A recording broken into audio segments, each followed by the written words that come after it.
Kembali melanjutkan edisi maraton kita dalam The Conjuring Universe. Kali ini kita sampai di film kelima menurut segi kronologisnya, yaitu Annabelle Comes Home.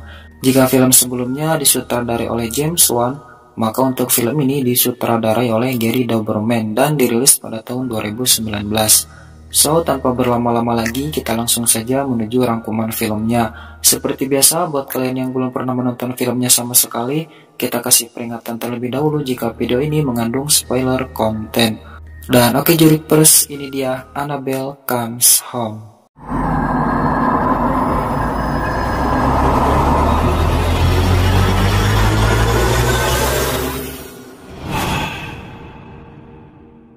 Setelah selesai dengan kasus di rumah keluarga Perron, seperti yang telah kita lihat di rangkuman film sebelumnya, Ed dan juga Warren kemudian pergi keluar untuk memenuhi panggilan tugas selama 1 hari. Sementara itu, putri mereka yaitu Judy dititipkan kepada seorang pengasuh yang telah mereka sewa sebelumnya, yaitu Mary Ellen. Di sekolahnya, Judy mencoba mengundang teman-temannya ke acara ulang tahunnya besok. Tetapi teman-temannya itu pada menolak ajakannya tersebut dan tiba-tiba menjauhi dirinya. Hal itu tak lain disebabkan karena pemberitaan di media mengenai kedua orang tuanya, di mana teman-temannya itu merasa takut jika harus bergaul dengan Judy yang merupakan anak dari seorang konsultan paranormal. Setelah itu, Mary Ellen pun datang untuk menjemputnya pulang. Sebelum pulang, Judy tiba-tiba melihat kakek-kakek tua yang memandanginya. Sepulang dari sekolahnya, Judy yang sedang asik membuat kue bersama dengan Mary Ellen di rumah, kemudian kedatangan tamu yaitu Daniela yang merupakan temannya si Mary Ellen.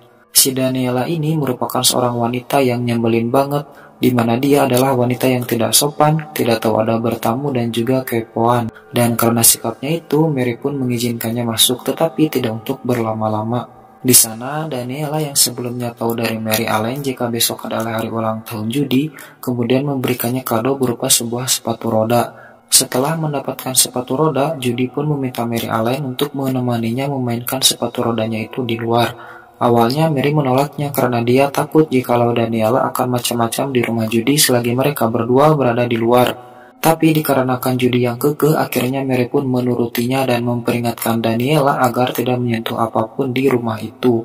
Don't touch, don't do anything, please. Dan dasar emang si Daniela ini adalah wanita yang tidak tahu sopan santun, dia pun dengan seenaknya kakaratak di rumah Judy. Ketika dia sedang asik-asiknya menstalking rumah Judy, dia pun kemudian menemukan sebuah kunci menuju tempat di mana kedua orang tua Judy menyimpan barang-barang terkutuk dan kemudian memasukinya. Di ruangan itu, Daniela pun dengan tengilnya membuka sebuah lemari kaca yang di dalamnya terdapat boneka Annabelle. Dan tak lama setelah dia membuka lemari kaca tersebut, Daniela tiba-tiba mendengar suara Judy dan Mary yang telah kembali ke rumah.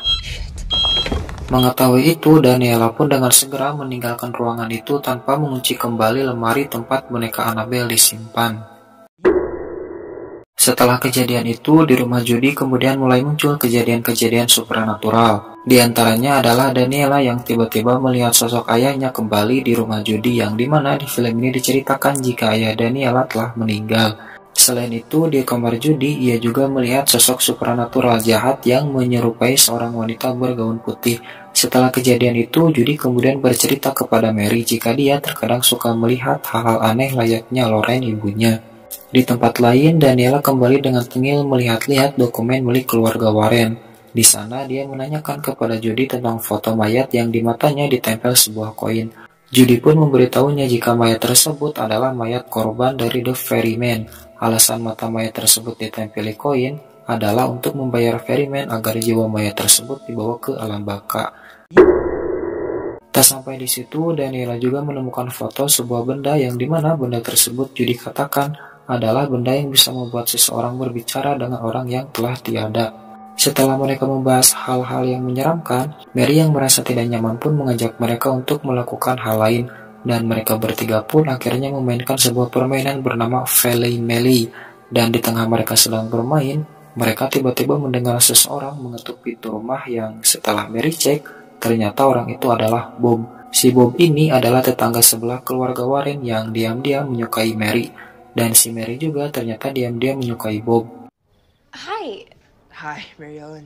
Setelah itu Mary kemudian menyuruh Bob untuk kembali pergi karena keluarga Warren tidak mengizinkannya memasukkan seorang pria ke rumahnya.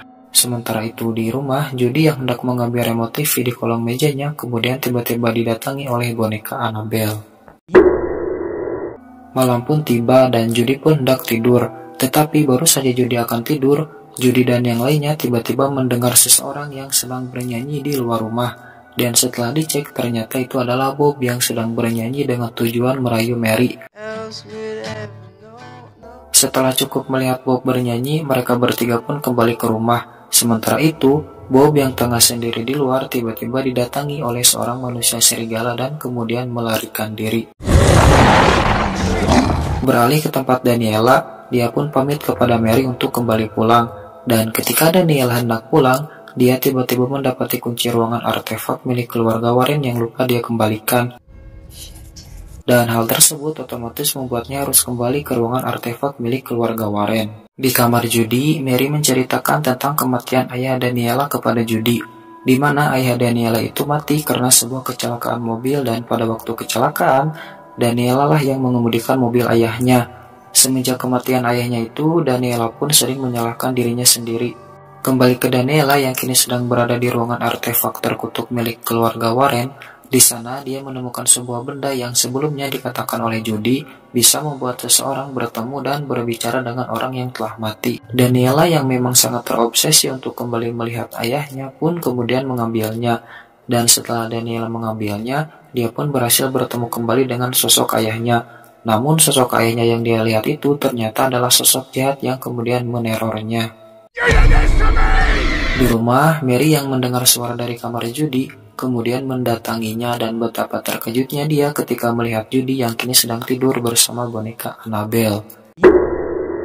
Setelah itu, Mary yang menganggap boneka yang sedang bersama Judy adalah boneka biasa kemudian kembali keluar. Dan setelah Mary keluar, dia tiba-tiba menemukan sebuah uang koin dan setelah dia lihat, tiba-tiba di depannya muncul sesosok arwah yang menyerupai mayat korban The Ferryman. Kembali ke kamar Judy, kini giliran dia yang diteror oleh arwah jahat dan kali ini dia diteror oleh iblis penghuni boneka Annabelle. Setelah itu Judy pun berlari keluar kamar bersama dengan Mary dan kemudian bertemu dengan Daniela di ruang artefak. Di sana Daniela pun mengaku jika dia telah membuka lemari yang di dalamnya terdapat boneka Annabelle. Dia pun meminta maaf dan mengatakan jika dia hanya ingin bertemu kembali dengan ayahnya. Di luar, Bob kembali diserang oleh manusia serigala, namun kali ini dia berhasil mengusirnya setelah dia membantingkan gitar ke arahnya.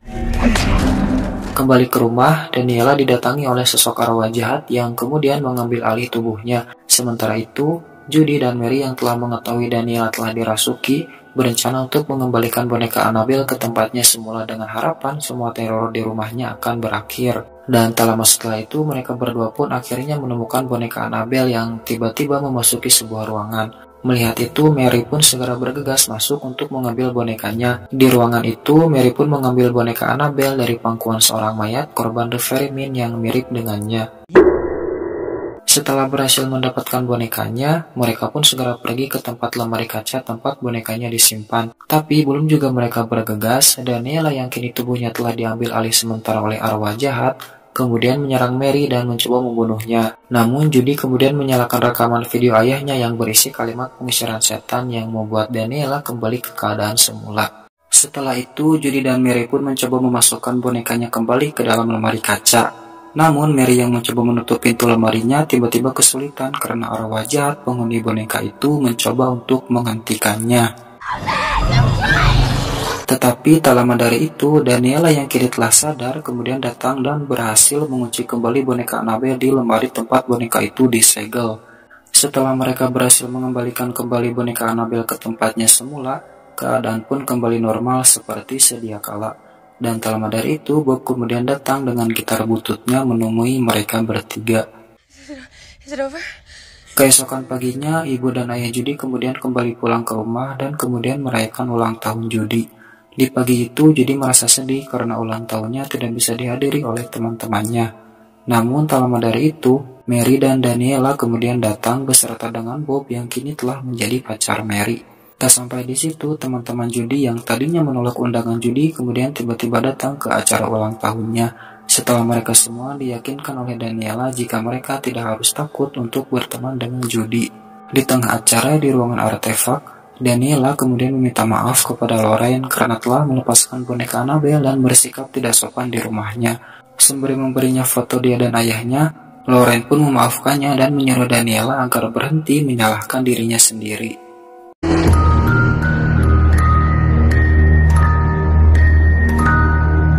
Dan oke Jurikpers, itu dia tadi Annabelle Comes Home. Terima kasih buat kalian yang sudah menonton video ini sampai selesai. Jangan lupa bantu channel ini berkembang dengan cara like, komen, dan pastinya subscribe. Karena dengan begitu, saya akan lebih bersemangat lagi dalam mengupload video-video horor selanjutnya. So Jurikpers, panjang umur, sehat selalu, jangan lupa beribadah, dan sampai ketemu lagi di video-video horor kita selanjutnya. Dadah!